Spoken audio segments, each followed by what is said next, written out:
Hello guys, welcome to my channel education 2। तो guys, हम लोगों ने प्रीवियस क्लास में पढ़ा था कि और आज हम लोग उससे आगे डिस्कस करने वाले। तो चलिए हम लोग बिना देर करते हुए इसे स्टार्ट करते हैं। I haven't been brave.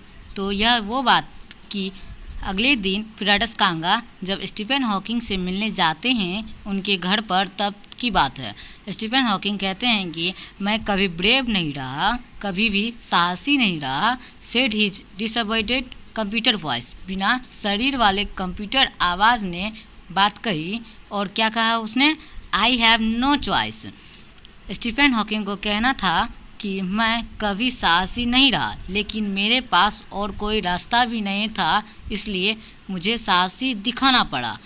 अब फ्राइडस कांगा श्योरली आई वांटेड टू से। सचमुच मैं ऐसा कहना चाहता था। फ्राइडस कांगा ऐसा कहना चाहते थे कि क्या सचमुच इस तरीके से जीना, लिविंग क्रिएटिवली, और इस सच्चाई के साथ जीना कि आपका शरीर कभी काम नहीं करेगा, और क्या सचमुच आपका चॉइस है?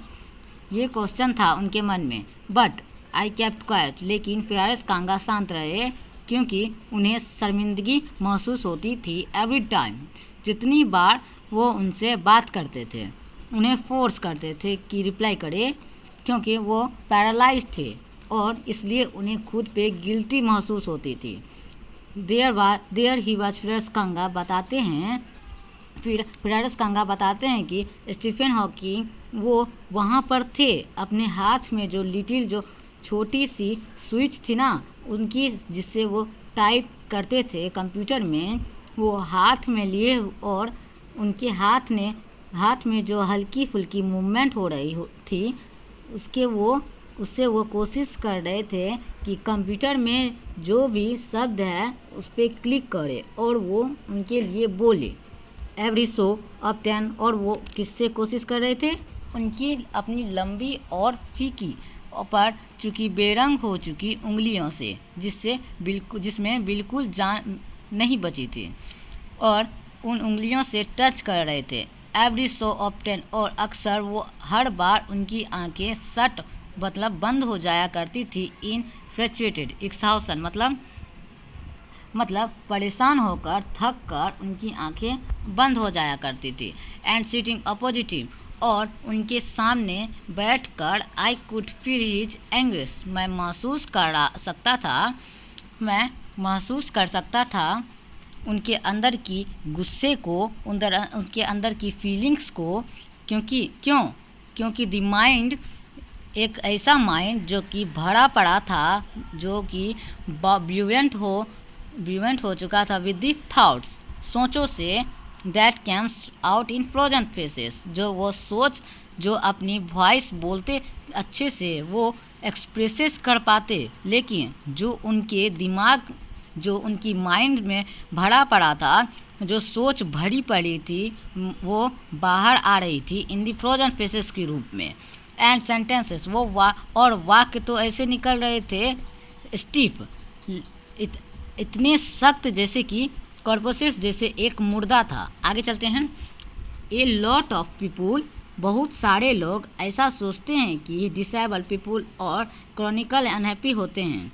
क्रॉनिकली मतलब लाइफ लॉन्ग, हमेशा नाखुश रहते हैं। ऐसा फ्राइडस कांगा ने स्टीफन हॉकिंग से पूछा। I know that not's true. फिर फ्राइडस कांगा आगे भी कहते हैं कि मुझे पता है यह सच नहीं है। Are you often laughing inside. क्या आप ये सब सुनकर अंदर से ही हंसे हैं कभी? आगे फ्राइडस कांगा बोलते हैं अबाउट 3 मिनट्स लेटर। उसके बाद लगभग 3 मिनट बाद उनके एक उत्तर आता है। और उत्तर क्या आता है? कहते हैं कि I find it amusing when people patronise me. मुझे मज़ा आता है जब लोग मुझे पैट्रोनाइज करते हैं, मुझ पे दया दिखाते हैं, तो मुझे मजाकिया लगता है। And do you find it annoying when someone like me comes and disturbs you in your work.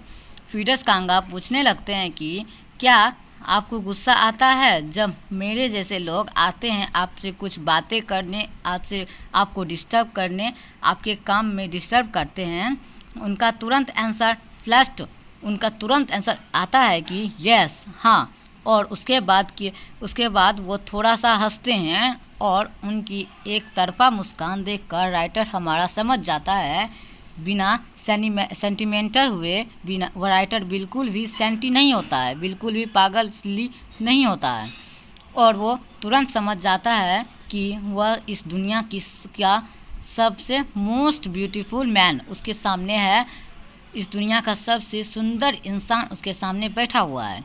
A first glimpse of him, फीडस कांगा कहते हैं कि जो पहले झलक स्टीफन हॉकिंग की जो पहली झलक थी वो बहुत शॉकिंग थी, बहुत चौंका देने वाली थी, क्योंकि वो एक स्टील फोटोग्राफ की तरह थे। मतलब जैसे कि कोई फोटोग्राफ एक जगह रख दी गई हो, ना हिल रहा हो, ना डुल रहा हो, सेम वैसे ही स्टीफन हॉकिंग और जैसे कि वो सारी पिक्चर जो मैगजीन्स में थी, जो न्यूज़पेपर में छपा करती थी, वो 3D बन गई हो, सेम वैसे ही स्टीफन हॉकिंग लग रहे थे। Then you see the head twisted sideways, उसके बाद आप देखोगे, जब आप उनको देखोगे, उनके बाहरी अपीयरेंस को देखोगे कि उसका सर है ना वो मुड़ा हुआ है बगल की तरफ, इनटू ए स्लम्प, उनकी शोल्डर पे, मतलब उनके कंधे पे ऐसा उनका सर रखा होगा। The torso shrunk inside the pale blue shirt, और उनके जो बाहरी शरीर था, मतलब जो ऊपरी शरीर का हिस्सा है वो सिकुड़ गया है एकदम एक फीकी पड़ी हुई एक कलरलेस ब्लू शर्ट के अंदर। द वेस्टेड लेग्स, 2 पैर हैं जिनका कोई काम नहीं है, और जब आप उनकी आँखों को देखोगे विच कैन स्पीक, जो ऐसा लगता है कि बोल सकती है। स्टिल, मतलब जब वो एक टक से उनकी आँखों में को देखोगे, and they are saying something huge and urgent, आपको ऐसा लगेगा कि कुछ बहुत बड़ा, कुछ अर्जेंट सा बता रहे हैं, लेकिन बहुत मुश्किल है ये बताना कि क्या कहना चाहती है। बट यू आर सेकेंड, लेकिन तब तक आप बिल्कुल हिल चुके होंगे अंदर से, क्योंकि यू हैव सीन समथिंग, क्योंकि आप कुछ ऐसा देख लिया है स्टीफन हॉकिंग के रूप में जो आपने कभी भी नहीं सोचा था कि कुछ ऐसा भी देखने को मिलेगा, कि पैरालाइज इंसान इतना सक्सेसफुल बन जाएगा अपने लाइफ में। तो ये थोड़ा सा आपको अंदर से हिला देने वाली फीलिंग है। और आगे हमारे फीडस कांगा कहते हैं, अगर आपके सामने लाइक ए लालटेन, कुछ लालटेन ऐसा रख दिया जाए जिसकी दीवार एकदम घिस चुकी हो, सो यानी मतलब मतलब जैसे कि उसका शीशा घिस चुका हो, सो थिन, और इतना पतला हो चुका हो कि आपको केवल दिख रहा है वो क्या दिख रहा हो, अंदर की जो फ्लेम जल रही हो, अंदर की जो लाइट जल रही हो, केवल वो दिख रहा हो। और फीडस कांगा ने उसी को कहा कि is the incandescence of a man, यही इंसान के अंदर है कि इनर ग्लो, इनर क्वालिटी है, जो अगर जैसे स्टीफन हॉकिंग को हम एग्जांपल ले तो द बॉडी, उनका जो शरीर था ऑलमोस्ट इरेलेवेंट, बिल्कुल मतलब बहुत दर्दनाक था, दर्द देने वाला था, ठीक ना। उसके बाद उसका शरीर ठीक नहीं था, exist only like a case, एक डब्बे की तरह था, उनका शरीर एक डब्बे की तरह था जिसका परछाई आती थी और उसका कोई भी काम नहीं था। लेकिन उनके अंदर की जो फ्लेम है, उनके अंदर की जो इनर ग्लो है, वो उन्हें इतना सक्सेसफुल बनाती है, इतना टैलेंटेड बनाती है, so that I know believer internal source, और इसलिए मैं कभी भी विश्वास नहीं करता इंटरनल सोर्स पे, दैविक चीज़ों पर, तब तक मैं जान जाता हूँ कि दिस इज़ वाट, कि यही क्षमता है हमारे अंदर, हम सबके अंदर वो क्षमता है। एवरीथिंग एल्स अननेसेसरी, और बाकी सारी चीज़ें बाहरी है, वेस्ट है। और आगे फीडस कांगा पूछते हैं कि what do you think is the best thing about being disabled, मतलब आपका क्यों सोचना है कि डिसेबल्ड होने में क्या अच्छा है। ऐसा फिरस कांगा स्टीफन हॉकिंग से पूछते हैं। स्टीफन हॉकिंग का उत्तर आता है कि मुझे नहीं लगता, I don't think there is anything good, कि कुछ भी अच्छा है डिसेबल्ड होने में। फिर फिरस कांगा इस बात से सहमत नहीं होते हैं और कहते हैं कि नहीं, मेरा ऐसा सोचना है कि यू डू डिस्कवर, कि आपको देखने को मिल सकता है। मतलब अगर आप पैरालाइज्ड हो तो ये दुनिया अगल बगल की जो लोग हैं वो बहुत दया दिखाते हैं, आपके प्रति बहुत दया दिखाते हैं। तो गाइज आज के लिए बस इतना ही। तो अगर वीडियो अच्छा लगा हो तो वीडियो को लाइक करें, सब्सक्राइब करें और ज़्यादा से ज़्यादा शेयर करें। तो मिलते हैं पार्ट 3 में, तब तक के लिए जय हिंद।